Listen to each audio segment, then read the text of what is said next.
গৌৰৱ গগৈক উত্তৰ পূবৰ কণ্ঠ আখ্যা ভূপেন বৰাৰ। গগৈয়ে লোকসভাত বিৰোধী উপদলপতিৰ দায়িত্ব লাভৰ পাছতেই মন্তব্য বৰাৰ। এয়া অসমৰ বাবে AICCৰ সন্মান। সদনত উত্তৰ পূবৰ বাবে কথা কোৱাৰ অধিক সুযোগ পাব গৌৰৱে। ক্ৰমাগত দ্বিতীয়বাৰৰ বাবে লোকসভাৰ উপদলপতিৰ আসনত গৌৰৱ গগৈ।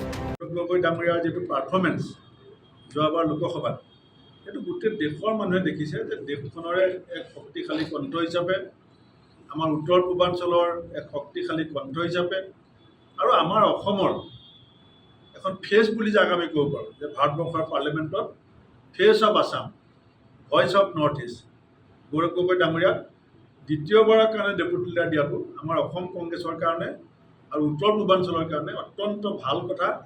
মই আমাৰ নেত্ৰী ছোনিয়া গান্ধী ডাঙৰীয়ানী, খাৰ্গে ডাঙৰীয়া, ৰাহুল গান্ধী ডাঙৰীয়াক মই আন্তৰিক ধন্যবাদ আৰু কৃতজ্ঞতা জনাইছোঁ আৰু মই আশাও কৰি আছোঁ যে গৌৰৱ গগৈ ডাঙৰীয়াই উপদলপতি পদটোৰ ধাৰাবাহিকতা ৰক্ষা কৰিবলৈ সুযোগ পাব। ইয়াৰ পৰা লাভ কি হ'ব মই এইটো কৈছোঁ। লাভ এইকাৰণে হ'ব যে আমাৰ এতিয়া ইণ্ডিয়া এলায়েন্স বুলি ক'লে MPৰ সংখ্যা বহুত বেছি হৈ গ'ল, সময় এটা নিৰ্ধাৰিত হৈ থাকে, কিন্তু ডেপুটি লিডাৰজনে প্ৰায়ে কথা ক'বলৈ সুযোগ পায়, মানে তেওঁ সন্মুখৰ পৰা নেতৃত্ব দিবলৈ সুযোগ পায়।